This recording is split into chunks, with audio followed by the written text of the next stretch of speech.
Olá, como é bom encontrar você mais uma vez nesse canal para a audição do 7º episódio do audiolivro Primícias do Reino. Esse áudio faz parte de uma série na qual a Sociedade Espírita Caminho, Verdade e Vida traz até você essa obra do Espírito Amélia Rodrigues, ditada ao médium Divaldo Pereira Franco. Lembramos que se você ainda não ouviu os áudios anteriores, vai lá que a gente te espera por aqui. Agora, se já ouviu, sugerimos que você se recolha naquele cantinho aconchegante, porque neste episódio, a mentora Amélia Rodrigues nos trará o encontro de Jesus com Nicodemos. Em nota, a autora espiritual traz como referência deste capítulo as passagens do Evangelho de João, capítulo 3, versículos 1 a 15. Convidamos você a permanecer aqui conosco e desejamos uma boa audição. Primícias do Reino, capítulo 4, Nicodemos, o amigo.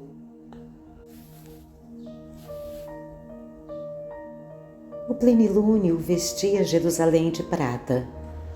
A torre Antônia, altaneira ao lado do templo, parecia um vigia de pedra assestado sobre a cidade dos profetas, observando os movimentos suspeitos em toda parte. Fora dos muros circunjacentes, as terras de Acra e Bezeta estoavam de verdor, carreando o vento frio na direção da urbe em repouso. No templo deserto, a essa hora da noite, crepitam as chamas da perpétua vigília. Transeuntes notívagos conduzem archotes, embora a claridade de selene espalhada sobre o balsato do piso. As casas de portas cerradas estão mergulhadas em profundo silêncio. Jesus, em casa de amigos, espera. Aquela entrevista ele a concedera prazerosamente, sem qualquer impedimento. Recebera a solicitação e, como se a desejasse, aquecera generoso. Aqueles dias, enquanto visitava Jerusalém, preparava os acepipes para o banquete do dia esperado, a que sempre se reportava. Às vésperas, estivera no templo vilmente convertido em balcão de usura. Tomara enérgicas atitudes, enquanto os vendilhões se puseram de pé como que ultrajados pela verdade. 70 eram os doutores da lei, escolhidos em Israel entre os letrados e os de ascendência nobre. Nicodemos, nota da autora espiritual, Nicodemos, vencedor do povo. Era dos mais jovens entre os respeitáveis mestres que desfrutavam o privilégio de ocupar a alta corte do Sinédrio. Fariseu, além de ser doutor da lei, era chefe dos judeus. Sequioso da verdade, não se contentava com as velhas fórmulas da exegese religiosa e sentia, depois daqueles tormentosos séculos em que Israel se vira privada de revelações, que algo de estranho e grandioso pairava no ar. De caráter nobre, era severo na interpretação da lei e zeloso cumpridor dos deveres. Sentia que em todo lugar havia ânsia incontida de renovação. Surgiam notícias, exageradas algumas, viáveis outras, de profetas novos que insuflavam nas massas infelizes robustez de ânimo, coragem e esperança. Ouvira falar de João, o pregador itinerante do Jordão, mas receara ir vê-lo. Sabia que seu verbo quente e apaixonado poderia situá-lo mal entre seus pares em Jerusalém. A cidade era um covil de espiões, o que o amargurava cruelmente. Digladiavam-se quase publicamente Anás e Caifás, sogro e genro, respectivamente, que disputavam supremacia, e a rede de intrigas espalhava suas malhas em toda parte. Herodes aliciava milicianos que se misturavam ao povo, disfarçados em todos os recintos, e Roma vigiava a dominadora. Desejava a verdade, não a ponto de prejudicar-se na posição que desfrutava. Soubera de Jesus. O Messias, de quem ouvia falar, parecia atraí-lo vigorosamente. Tivera contato com muitos daqueles que o conheciam, beneficiários de seu socorro. fora informado sobre o conteúdo novo e revigorador dos seus discursos. Aguardava desde há muito alguém que possuísse os evidentes sinais de coragem e equilíbrio, do destemor e discernimento, como um excelente filho de Deus, para conduzir o povo sofrido de Israel e esclarecer as mentes apanagiadas pelo rigorismo da aplicação da lei ou ludibriadas pela usurpação dos bens de órfãos e viúvas, trocados por falsas orações em criminosas maquinações às quais se entregavam. Ele estava em Jerusalém, ia recebê-lo, ouvi-lo-ia. A entrevista estava marcada para altas horas da noite. Seria mais discreto. Um amigo levaria ao lar de outro amigo comum, onde ele pernoitava no Vale do Cédron, além dos muros. Quando chegou à casa, conduzido por devotado discípulo dele, e o viu, não pôde dominar a emoção que se assaltou de chofre. Experimentou a impressão de conhecê-lo. Também ele parecia identificá-lo cordialmente, como se o conhecesse e esperasse o encontro. Num átimo diminuto, procurou recordar no coração onde o vira, quando o encontrara. Foi inútil. Na acústica da mente, parecia ouvi-lo dizer: "Eu te conheço, Nicodemos, Bar Nicodemo, desde antes." Recompôs-se ligeiro, dominando as emoções, e predispôs-se à entrevista. O largo alpendre, com latadas floridas, deixava divisar os muros de Jerusalém adormecida. A noite sonhadora e estrelada prateava os campos ondulantes ao vento jornaleiro.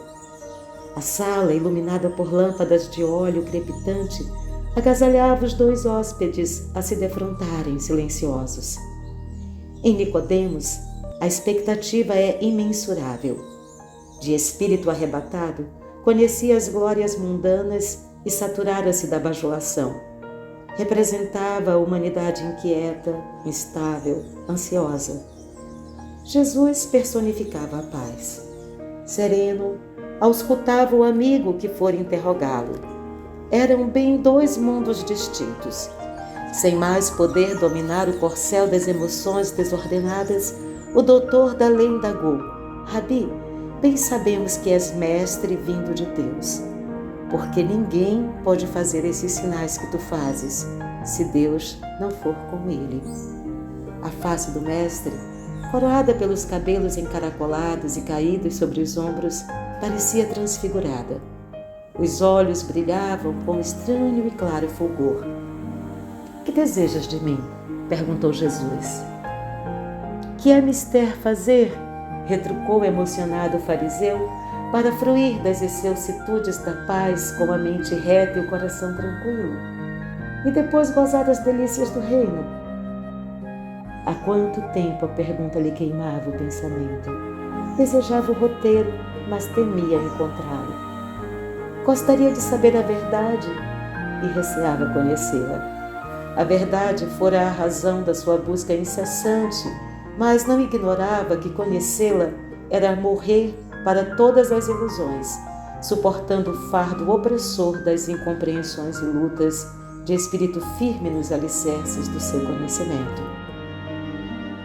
Vendo o mestre e impregnando-se do seu magnetismo, sentia ser aquele o momento decisivo de toda a sua existência.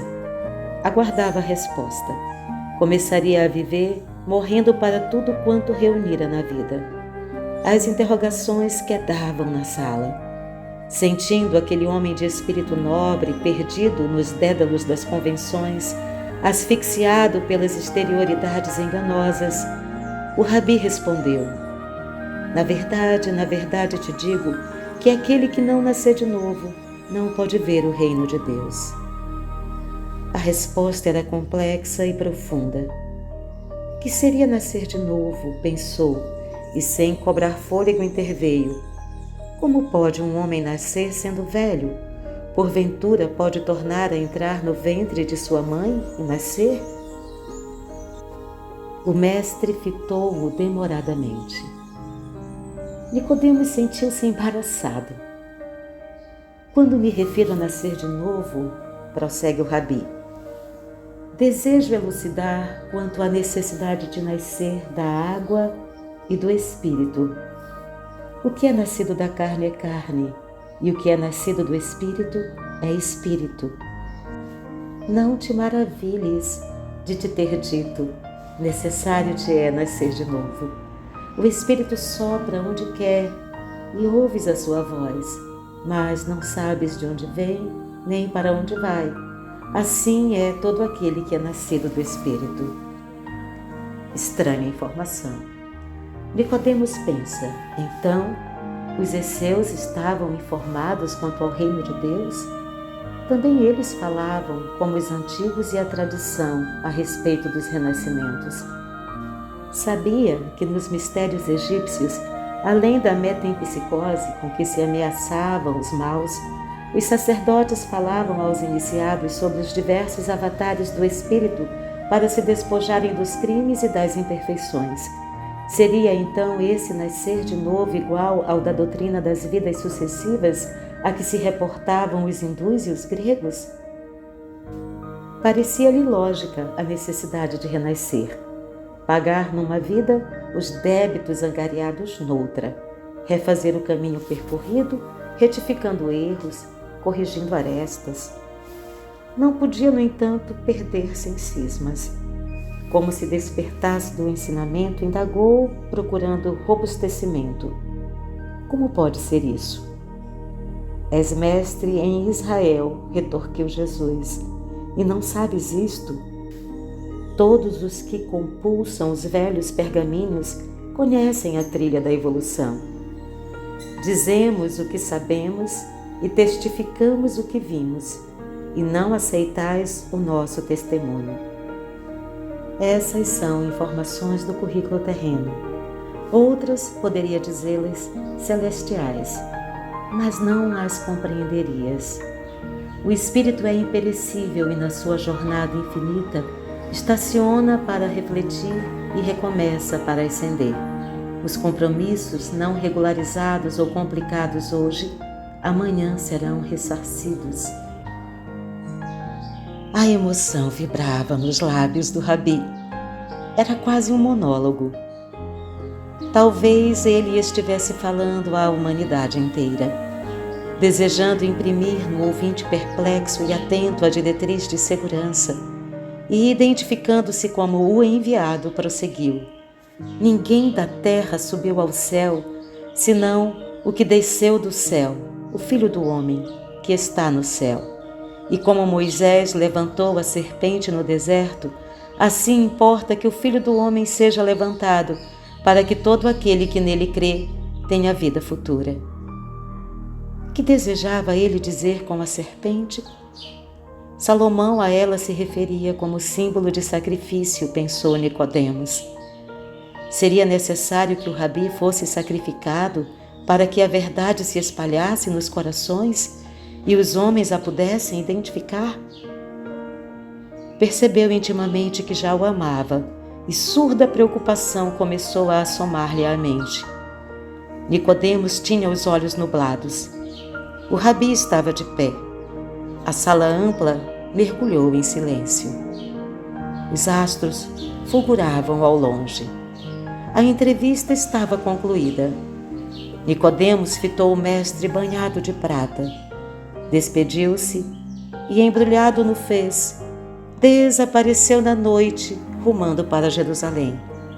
A verdade ficaria abrindo rotas nas mentes e guiando espíritos.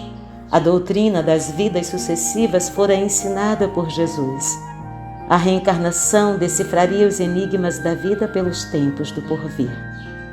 João, emocionado com a entrevista reveladora, alonga comentários com o Mestre na noite sublime e escreverá sobre a vinda do Filho do Homem, reconhecido talvez a Nicodemos, a quem guarda na mente. A ele se referirá mais tarde após o sacrifício da cruz. O Evangelho anunciava, através do diálogo com Nicodemos, o amigo que buscara Jesus, a excelência da revelação. Já não há dúvidas. No cimbório, em sombras, o alcatifado dos astros refulgentes, e na terra sombria, aquele que é a luz do mundo, rutilando a verdade nos corações. De onde vem, pra onde vai? E se estamos aqui, vamos todos nos unir, o mundo melhorar mais. Muitos mundos, muitas vidas, muitas voltas, muitas idas, é o caminho que se faz. E se nessa não deu certo, você pode estar certo, Deus te deu uma chance a mais. Reencarnação, questão de justiça.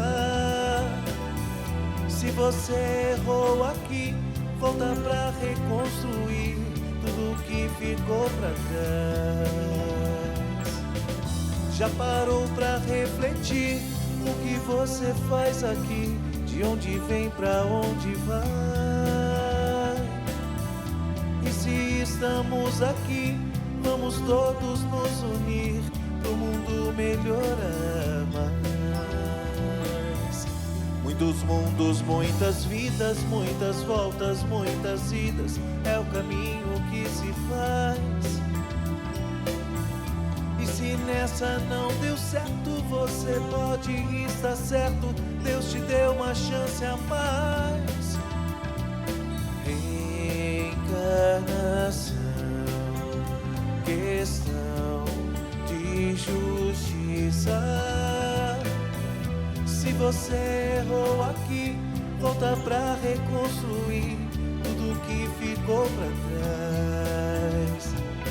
Reencarnação, questão de justiça. Se você errou aqui, volta pra reconstruir tudo que ficou pra trás.